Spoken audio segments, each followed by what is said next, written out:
सब लोग देख रहे हैं। हाँ, देखने तो। क्या कहेंगे? यही कहेंगे कि बूढ़े हो गए लेकिन मोहब्बत जवां है। पूजा, ये तुम्हारे बगैर 6 महीने हमने 6 जन्मों की तरह काटे। हम तो सांस लेना भूल गए थे। देखो, तुम्हें देखने के बाद अब ये दिल फिर से धड़क रहा है। बातें बनाना तो कोई आपसे सीखे। बातें बनाना ही नहीं, मोहब्बत करना भी। ये हमारी शादी की सालगिरह मुबारक हो। आपको भी। लेकिन मेरे पास आपको देने के लिए तोहफा भी नहीं है। पूजा, तुम्हारे ही पास है। वो कसम वापस ले लो जिसने हमें और तुम्हें एक दूसरे से अलग रहने पर मजबूर किया, जिसमें बंधे बंधे हम 6 महीने से छटपटा रहे। आजाद कर दो हमें। लीजिए। Thank you boss. आओ। हाँ, वो रहा वेटिंग रूम। चलो वहां चलते। वेटिंग रूम में क्या करेंगे? अरे भाई, सामान रखेंगे, बाहर जाएंगे, घूमे फिरेंगे, सेलिब्रेट करेंगे। सेलिब्रेट? अरे भूल गए क्या? वो क्या लिखा है? विजयनगर। हाँ, यही तो वो शहर है जहां हमने अपनी जिंदगी की शुरुआत की थी, सुहागरात मनाई थी। चल। मगर हमारी ट्रेनें? अरे उसके बारे में बाद में सोचेंगे। आओ। हेलो। अरे करण, कहाँ है यार तू? सुबह से ट्राई कर रहा हूं तुझे, और तेरा है कि कुछ पता ही नहीं। अच्छा ये बता, मम्मी वहां पहुंची कि नहीं? कहाँ आई? 3 चक्कर मार के आ रहा हूं स्टेशन के, पता नहीं कहाँ रह गई। डैड तो आए ना तुम्हारे पास? अरे नहीं आए ना, इसीलिए तो परेशान हूं मैं। मैंने अजय भैया, संजय भैया दोनों के यहाँ फोन किया, दोनों वहां से निकल चुके हैं। पता नहीं कहाँ गए होंगे दोनों। ये दोनों भी ना। चल जाने देना यार, कम से कम मेरे घर से एक दिन के लिए तो मुसीबत टली। शांति, तू रो रही है? हाँ, रो रही हूँ। और अगर तुम पढ़ोगे तो तुम भी रोगे। ऐसा क्या लिखा है? लिखा नहीं है हेमंत, अपना दिल निकाल कर रख दिया है। सच बोलो हेमंत, ये सब वही मर्द लिख सकता है जो अपनी बीवी के लिए भूखा रह सकता है, उसकी याद में बीमार पड़ सकता है, बस वही।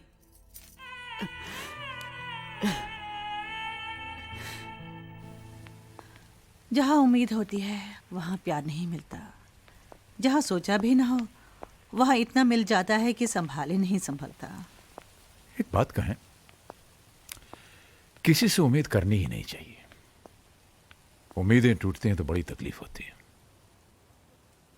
हाँ, तो अब स्टेशन की ओर चलें, अपना अपना सामान उठाएं और अपनी अपनी मंजिल की ओर चलें। हाँ, यही करेंगे। स्टेशन जाएंगे, सामान उठाएंगे, लेकिन अपनी अपनी मंजिलों की तरफ नहीं, सिर्फ अपनी मंजिल की तरफ। हाँ मुझे मौत करे तो करे, अब हमें कोई अलग नहीं कर सकता। हम एक हैं और एक साथ रहेंगे। लेकिन जाएंगे कहाँ? जहां जिंदगी ले जाए। फिलहाल तो वहां। आइसक्रीम खाएंगे? अरे भाई, महीनों बाद टाई बंधवाई है, मुंह तो मीठा कर लेने दो। चलो। मेरी चॉकलेट आइसक्रीम अच्छी है, आपकी? Very nice. Nuts chocolate. आपका तो बस ऐसा ही प्लेन है। वाह। क्या देख रहे हो? वो सपना जो पूरा नहीं हो सका। जानती हो पूजा, जब हमारी नई नई शादी हुई थी, मेरा एक सपना था कि हमारी भी एक गाड़ी होगी। मैं ऑफिस से वापस आऊंगा, नीचे हॉर्न दबाऊंगा, तुम दौड़ी दौड़ी ऊपर से आओगी, मैं तुम्हारा हाथ पकड़ के तुम्हें बगल में बैठाऊंगा और हम लोग लंबी ड्राइव के लिए जाएंगे। फिर कहीं गाड़ी रोक करके हम लोग चाट खाएंगे, आइसक्रीम खाएंगे, हैं? बच्चों के सपने पूरे करते करते अपने सपने अधूरे रह गए। कोई बात नहीं। Good morning sir. मॉर्निंग। कैसी लगी ये गाड़ी? सर, हमें गाड़ी खरीदनी है, हम तो बस ऐसे ही। सर मैं आपको इसका कैटलॉग और फीचर्स बताता हूँ, आइए ना प्लीज। भाई साहब देखिए, हम कह रहे हैं ना कि हमें गाड़ी खरीदनी नहीं है। क्यों ना एक टेस्ट ड्राइव हो जाए? हैं? टेस्ट ड्राइव प्लीज, चलाकर तो देखिए सर। देख लेते हैं। ठीक है, ट्राई कीजिए। Thank you, thank you. आइए मैम।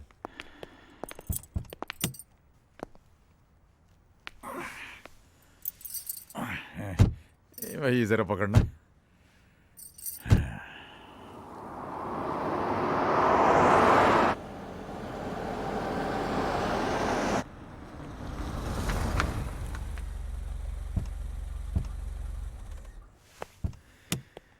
कहिए सर, कैसी लगी ये गाड़ी? भाई साहब, आपकी ये गाड़ी जो है बहुत अच्छी, वाकई बहुत अच्छी। तो अंदर चलते हैं और आपको इसके बारे में पूरी जानकारी देता हूँ। अरे भाई साहब, आपसे हम पहले ही कह चुके हैं कि हमें गाड़ी खरीदनी नहीं है, नहीं खरीद सकते हम ये गाड़ी। अरे सर, आज के जमाने में कार कौन सी बड़ी चीज है? आपने सोचा और कार की चाबी आपकी जेब में। एक काम करते हैं, लोन के बारे में आपको समझाता हूँ मैं। अरे आप तो हमारे पीछे पड़ गए हैं भाई साहब। हमने आपसे कहा कि हमें गाड़ी नहीं खरीदनी। I can't afford it. इसमें हमारी खरीदने की हैसियत नहीं है हमारी। हैसियत नहीं है? हैसियत नहीं तो इतनी शानदार गाड़ी में बैठने की जरूरत कैसे की? चलिए यहाँ से। अरे Get lost! अरे ये क्या? अरे क्या बदतमीजी कर रहे हैं आप भाई साहब? बाबूजी, आलोक, अरे बेटे भाई लोग, बाबूजी, तुम कब आए? आलोक, हैं? एक सेकंड बाबूजी। आलोक देखो, मेरी बात सुनो बेटे। Sorry boss. आलोक, तुझे पता है तूने किसको मारा? आलोक, सॉरी बॉस। मेरे बाबूजी को। अरे अरे जाने तो बेटा। आलोक, भाई लोग,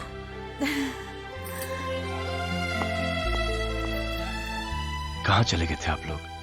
जब से मैं इंडिया लौटा हूं, कितने फोन ट्राई किए, लेकिन नो रिप्लाई। रहा नहीं गया तो मैं आपके घर चला गया, लेकिन घर बंद था। चाचा जी के घर पे भी ताला लगा था। मैं तो घबरा ही गया। रोज सुबह शाम एक फोन जरूर करता था और भगवान से प्रार्थना करता था कि मेरी माँ जी और मेरे बाबूजी को मुझसे मिलवा दे।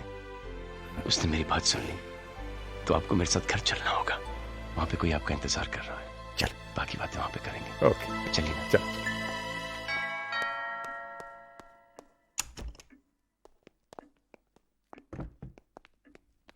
अर्पिता, हाँ? अर्पिता, अरे बाबा आ रही हूँ। बोलो क्या बात है? जिस भगवान की तुम रोज पूजा करती हो, मैं उन्हें साथ लाया हूं। माँ जी, बाबूजी, प्रणाम। जीती रहो, सदा सुहागन रहो। कितनी देर लगा दी मुझे अपना आशीर्वाद देने में। यहाँ सब कुछ था, फिर भी अधूरा अधूरा लगता था। आज तुमने मुझे सब कुछ दे दिया, मुझे पूरा घर दे दिया। क्या? मुंह दिखाई।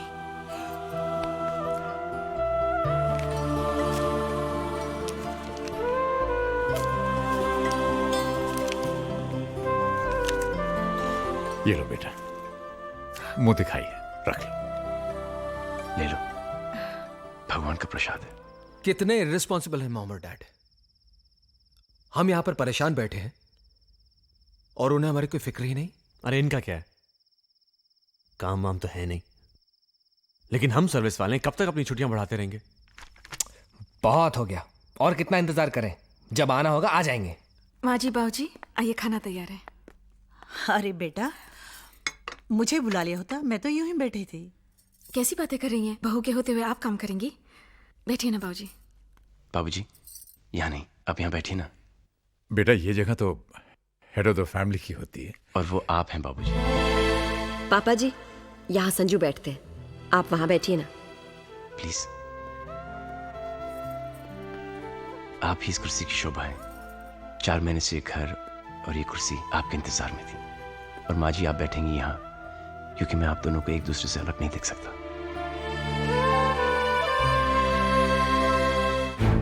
नहीं शांति, ये लोग ये पूछने के लिए नहीं आए कि इनके माँ बाप किधर हैं।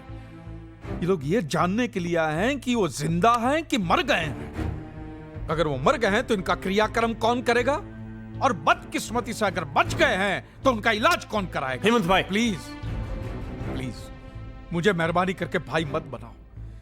मुझसे रिश्ता बनाने की कोशिश मत करना।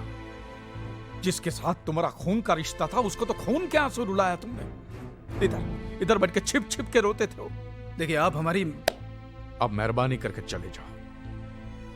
अगर आप मोटा भाई के बच्चे नहीं होते तो मैं तुम्हें धक्के मार के बाहर निकाल देता। इस उम्र में अपने माँ बाप को जुदा करने का जो तुमने पाप किया है, भगवान तुम्हें भले ही माफ कर दे, मैं तुम्हें कभी माफ नहीं करूंगा। याद रखना, तुमने अपने माँ बाप को रुलाया है, एक दिन तुम्हारी औलाद तुम्हें रुलाएगी।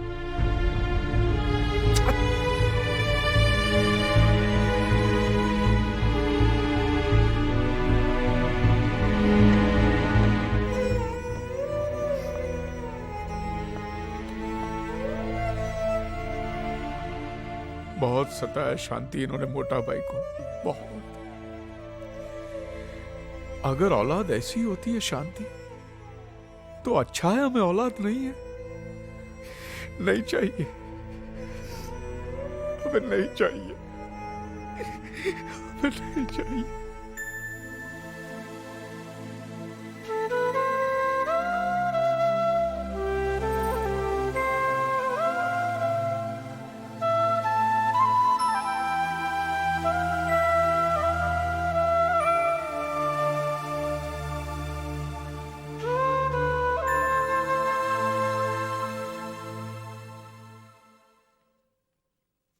शांति, वो सब छोड़, हमको मोटा भाई को ढूंढने के वास्ते अभी निकलना पड़ेगा। चलो। हाँ हाँ, वो सब तो ठीक है, लेकिन जाएंगे कहाँ? एक मिनट, शायद वो अपने घर गए हों। घर? हाँ, उनका पुराना घर। अरे उसका एड्रेस तो मैंने मोटा भाई के फाइल में देखा था। हाँ तो कहाँ है वो फाइल? फाइल तो कपिल और नीली ले गए पढ़ने के लिए। हाँ तो फोन करना, उनको मंगाओ फाइल। अच्छा, करती हूँ। अब वो सिर्फ एक फाइल नहीं रही हेमंत भाई, ये कौन है? एक खूबसूरत किताब बनने के प्रोसेस में है। अंकल, मेरे पापा। ओह, नमस्ते। नमस्ते।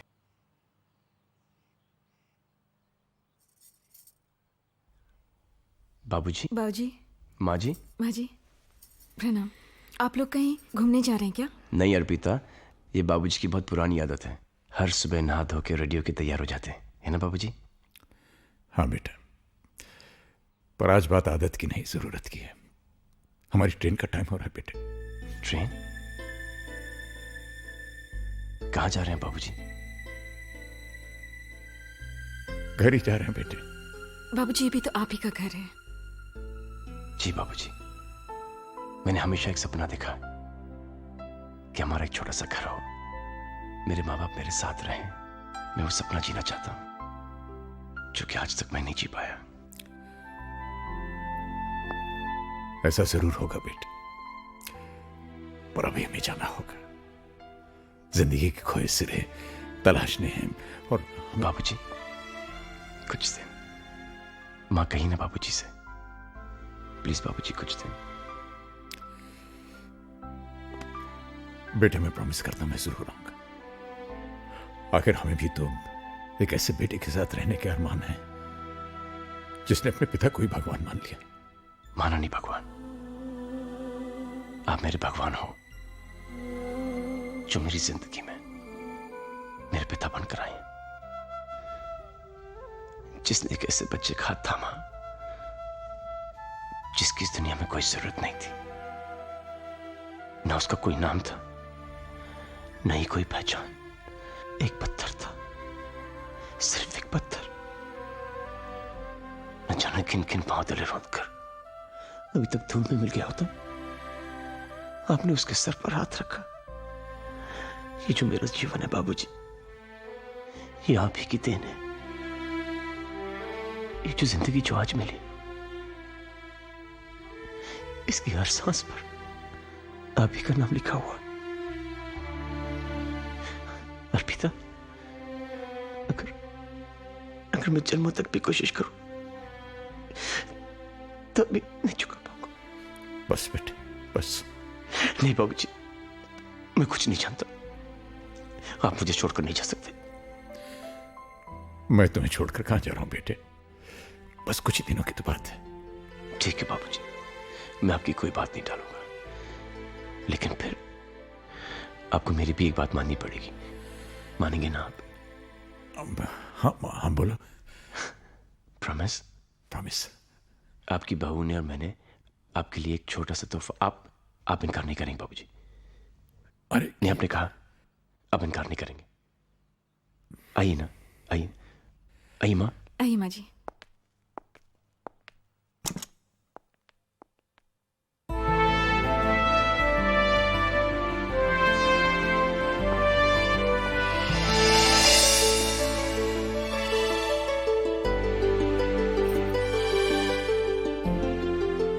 बाबूजी,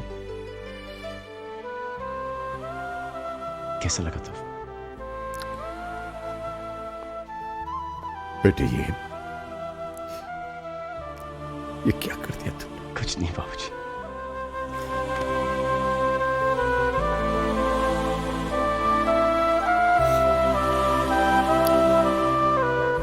जीते रहो बेटे, शुक्रिया। जीते रहो।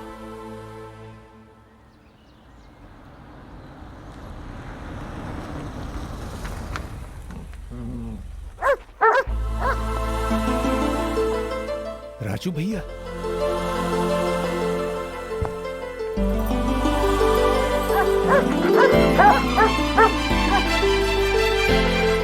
अरे ये लोग यहाँ, आ जाओ आ जाओ आ जाओ आ जाओ आ जाओ। अरे राजू भैया, दामोदर भैया। अरे कितना महीना से तुहार राह देखत रहे, ई और हम हूँ। हाँ, ये लोग पहचान गए हमका सब। अरे हम जानत रहे राजा दशरथ अपना वनवास काट के यहाँ आए हैं। जाओ अंदर जाके अपना घर में देख लो, तुहार घर तुहार यादें सब सहेज के रखे हैं हम। अच्छा अच्छा, ये देखो कौन आवा है। अरे भौजाई कैसन हो? भगवान की कृपा है भाई साहब। चाचा जी पहचाना? आलोक। आलोक? फाइल लागू। अरे आलोक, अरे मगर तू तो विलायत में रह रहा बचवा। हाँ, अभी यहाँ है, अब बहुत बड़ा आदमी हो गए हैं। अरे बेटा पहुंचो। चाचा जी प्रणाम। अर्पिता, अर्पिता जीती रहो बौरानी। भौजी तुम तनिक सुस्ताए लो, हम चाय बनाई के लावत। जी आओ बेटवा, तुमका तुहार ससुराल दिखावत है। आओ आओ आलोक। पता है सबसे अच्छी बात क्या है चाचा जी? ना आप बदले, ना ये घर, ना इस घर का माहौल। तू भी कहाँ बदला है बचवा, बस तेरी ऊंचाई तनिक बढ़ गई। तनिक। आखिर हम घर आ ही गए। आ तो गए हैं, लेकिन ये घर चलेगा कैसे? क्यों, आपको हम पर भरोसा है? खुद से ज्यादा। हमसे प्यार है? तुमसे ज्यादा। बस फिर चिंता की क्या बात है। आप हमारे साथ हैं तो हम जग जीत सकते हैं। आओ गृह प्रवेश करें। ए मोटा भाई। हाँ? हेमंत भाई। नमस्ते शांति बहन। अरे पूजा, हेमंत भाई यही थे हमारे तन्हाई के साथी। नमस्ते। नमस्ते। आज हमको पता चला कि मोटा भाई आपके बगैर इतने दुखी क्यों थे। अरे हमने तो इनको देखकर ही पहचान लिया कि यही भाभी जी हैं।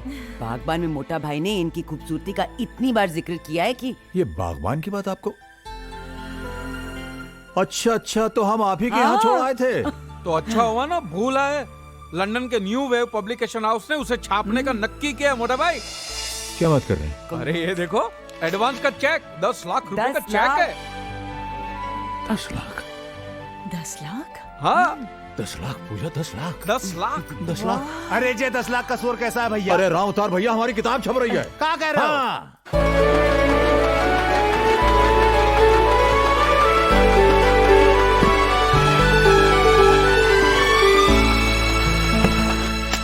ये देखो, ये न्यूज पढ़ी आप लोगों ने? डैड की बुक इंटरनेशनल मार्केट में बेस्ट सेलर एक्लेम कर ली गई है। डैड लाखों में खेल रहे हैं, लाखों में। सो व्हाट करण, हमें तो फूटी कौड़ी नहीं मिलने वाली, और वो सब हमारे बड़े भाइयों की वजह से। क्यों भाई, हम लोगों ने उनके साथ कौन सी बदतमीजी की है? कुछ तो किया होगा आप लोगों ने, तभी तो हमारे यहाँ आने के बजाय घर चले गए वो। अरे बाबा, ये आपस में लड़ने का वक्त नहीं है। शी इज राइट, ये वक्त तो रूठों को मनाने का है। यस, हमें पापा के पास जाना चाहिए और उन्हें मनाना चाहिए। कोई फायदा नहीं, वो लोग नहीं मानने वाले। अरे क्यों नहीं मानेंगे? आखिर हम उनके बच्चे हैं, और कोई माँ बाप अपने बच्चों से बहुत देर तक नाराज नहीं रह सकते। ज्यादा हुआ तो माफी मांग लेंगे, और क्या। हाँ हाँ, हम उनके पांव पड़ जाएंगे, उनके सामने नाक रगड़ेंगे, फिर देखना वो कैसे पिघलते हैं। बिल्कुल ठीक, अब हमें जरा भी देर नहीं करनी चाहिए। Let's leave immediately. Come on, let's go. माँ चल। अरे पायल बेटा, जल्दी से तैयार हो जाओ, दादा दादी से मिलने जाना। Rahul, you too, come on come on, fast get ready, let's go. आप लोग गंदे हो। आप लोग उनसे माफी मांगने के लिए नहीं, बल्कि पैसे मांगने के लिए जा रहे हो। राहुल, हम लोग पहले ही उन्हें बहुत रोता हुआ देख चुके हैं, अब और नहीं देखना चाहते। हम लोग नहीं जाएंगे। चलो राहुल।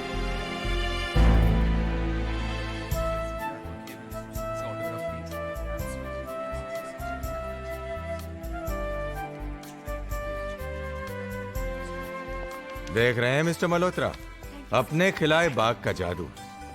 अरे कहाँ वर्मा साहब, ये सब तो इन बच्चों की और आपकी बदौलत हुआ है। मुझे तो उम्मीद ही नहीं थी कि इतना बढ़िया रिस्पांस मिलेगा मुझे। रिस्पांस? अजी फर्स्ट एडिशन हाथों हाथ बिक चुका है, दूसरा प्रेस में है। ये लीजिए अपनी अमानत।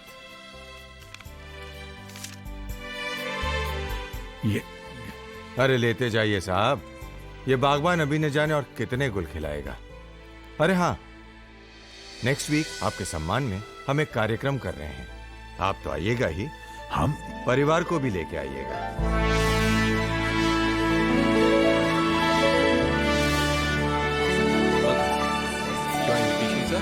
राज मल्होत्रा जी, उनके बेटे। Okay, please come sir. वाह, हाँ, first table on the right. आइए। वाह, भैया देखिए,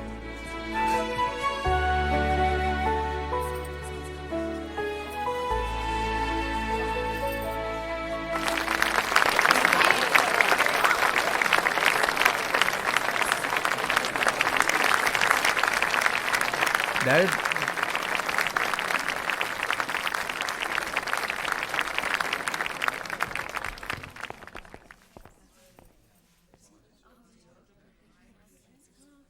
लेडीज एंड जेंटलमैन, बागबान किसी इंट्रोडक्शन का मोहताज नहीं।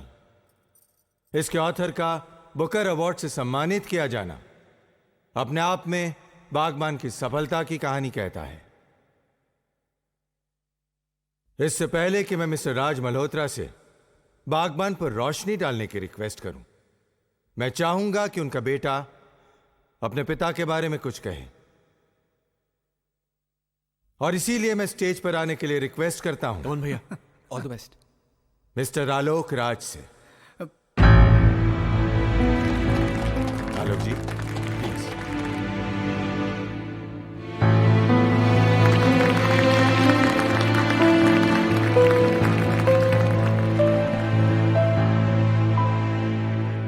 Good evening. आपने अक्सर सुना होगा कि भगवान को किसने देखा है। ये तो एक फेथ, श्रद्धा और अकीदे की बात है, लेकिन मैं आपसे कह सकता हूं कि मैंने भगवान को देखा है। जीते जागते, हंसते बोलते, हर खुशी, हर गम में, हर इम्तिहान, हर हाल में देखा है। और वो कोई और नहीं, मेरे बाबूजी हैं। मैं एक अनाथ था। मैंने कभी अपने माँ बाप को नहीं देखा, और न ही कभी मुझे उनका प्यार मिला। लेकिन मैं यकीन के साथ ही कह सकता हूं कि अगर वो भी यहां पे होते तो वो भी मुझे इतना प्यार, इतनी मोहब्बत नहीं दे सकते थे जो कि मुझे अपने बाबूजी से मिली है।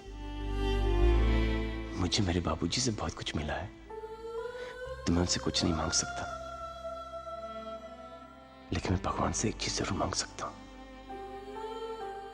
कि वो अपनी दुनिया में मेरे बाबूजी जैसे लोग हमेशा बनाते रहे।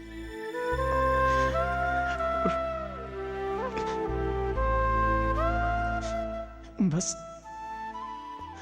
मैं इससे ज्यादा कुछ नहीं कह पाऊंगा। बाबूजी आइए ना।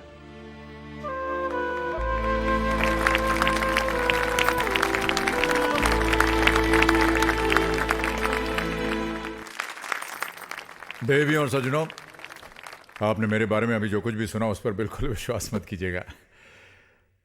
आलोक मेरी तारीफ इसलिए करता है क्योंकि वो मुझसे बहुत प्यार करता है, और वो प्यार इसलिए नहीं करता क्योंकि मैं बहुत एक अच्छा इंसान हूं या मुझ में कई गुण हैं। वो प्यार इसलिए करता है क्योंकि वो खुद एक अच्छा इंसान है। देखिए, मैं कोई लेखक नहीं हूं। लेखक तो सोच के सागर में डूब कर न जाने कैसे कैसे मोती निकाल लेते हैं। मैंने तो बस वही लिखा है जो जिंदगी ने मुझे दिखाया। बागबान मेरे बारे में या किसी एक इंसान के बारे में नहीं है। यह किताब है बीते हुए कल और आने वाले कल के बीच फैले हुए सन्नाटे के बारे में। यह किताब है एक पीढ़ी और दूसरी पीढ़ी के दरमियान टूटे हुए हर पुल के बारे में। यह किताब है झुके हुए उन कंधों के बारे में जिन पर बैठकर कभी कुछ बच्चों ने जिंदगी के मेले देखे थे। ये किताब है कांपते हुए उन खाली हाथों के बारे में जिन्होंने अपने बच्चों के नन्हे हाथों को पकड़कर उन्हें चलना सिखाया था। यह किताब है लरसते हुए उन होठों के बारे में जिन पर कभी लोरियां थीं, मगर अब बरसों से खामोश।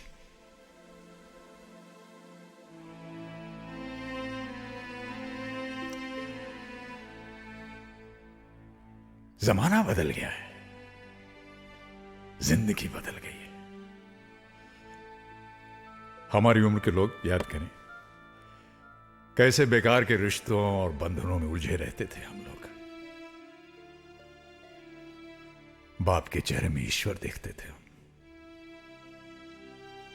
मां के चरणों में स्वर्ग दिखाई देता था। लेकिन अब लोग समझदार हो गए। आज की पीढ़ी बड़ी होशियार और प्रैक्टिकल हो गई है। उनके लिए हर रिश्ता एक सीढ़ी की तरह है जिस पर पांव रख करके वो आगे निकल जाते हैं, और जब उस सीढ़ी का कोई इस्तेमाल नहीं रहता है तो उसे घर के टूटे कुर्सी मेज, टूटे फूटे बर्तन, फटे पुराने कपड़े, कल के अखबार की तरह रत्ती समझकर किसी कबाड़खाने में फेंक देते हैं। लेकिन जिंदगी सीढ़ी की तरह ऊपर नहीं जाती। जिंदगी पेड़ की तरह उगती है। मां बाप किसी सीढ़ी के पहले पायदान नहीं होते। मां बाप जिंदगी के पेड़ की जड़ है। पेड़ कितना ही बड़ा क्यों ना हो जाए, कितना ही हरा भरा क्यों ना हो जाए, जड़ काटने से वो हरा भरा नहीं रह सकता। इसलिए आज बड़ी विनम्रता और आदर से मैं पूछता हूं,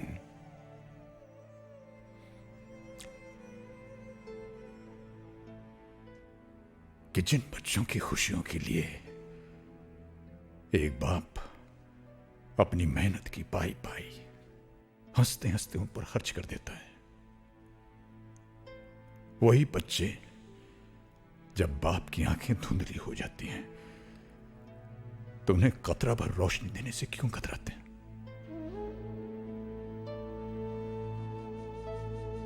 एक बाप अगर अपने बेटे की जिंदगी का पहला कदम उठाने में उसकी मदद कर सकता है तो वही बेटा अपने बाप के आखिरी कदम उठाने में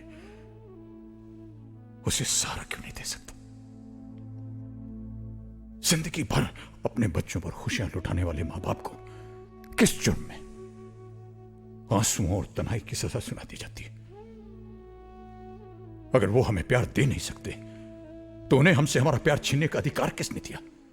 क्या समझते हैं ये बच्चे कि जिन मां बाप को प्यार के बंधन में बांधकर भगवान ने एक किया है, उन्हें वो दो हिस्सों में बांटकर अलग अलग तड़पने के लिए छोड़ सकते हैं? क्या इसी दिन के लिए इंसान औलाद मांगता है? इसी दिन के लिए औलाद शायद ये भूल रही है कि जो हमारा आज है वो कल उनका होगा।